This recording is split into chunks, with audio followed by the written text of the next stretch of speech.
నరకానికి వెళ్ళిపోతూ ఉన్నాడు. కాబట్టి మానవుడు జన్మ కర్మ పాపములో ఉండి నిత్య నాశనము భయంకరమైన అగ్నిగుండంలో ఆత్మ కాలుతూ ఉంటది.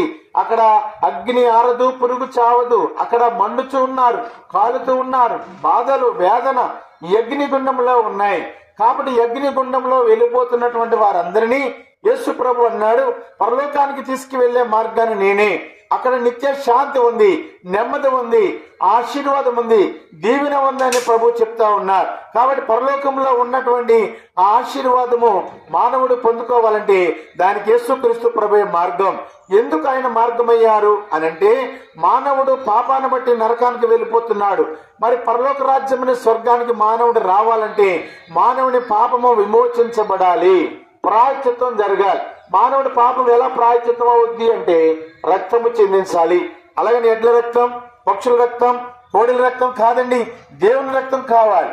అందుకే యేసుక్రీస్తు ప్రభు దేవుడై ఉండి పరలోకం నుండి భూలోకానికి వచ్చి మానవులైన మనందరినీ కూడా పరలోక రాజ్యానికి చేర్చడానికి మన పాపముల కొరకు కలవరి శిలువలో 3 మేకల చేత వేలాడి నీ శిక్షను, నా శిక్షను, సర్వలోకంలో ఉన్న మానవులందరి శిక్షను ఆయన కలవరి శిలువలో భరించారు.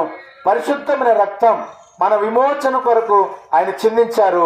చనిపోయి సమాధి చేయబడి 3వ దినమున తిరిగి లేచారు. మరణాన్ని జయించిన మృత్యుంజయుడు ఆ యేసుక్రీస్తు ప్రభువారు. కాబట్టి యేసు రక్తము ప్రతి పాపము నుండి మనల్ని పరిశుద్ధులుగా చేస్తా ఉంది. పాపము నుండి విడిపించి పరిశుద్ధులుగా చేసే రక్తము యేసు రక్తము.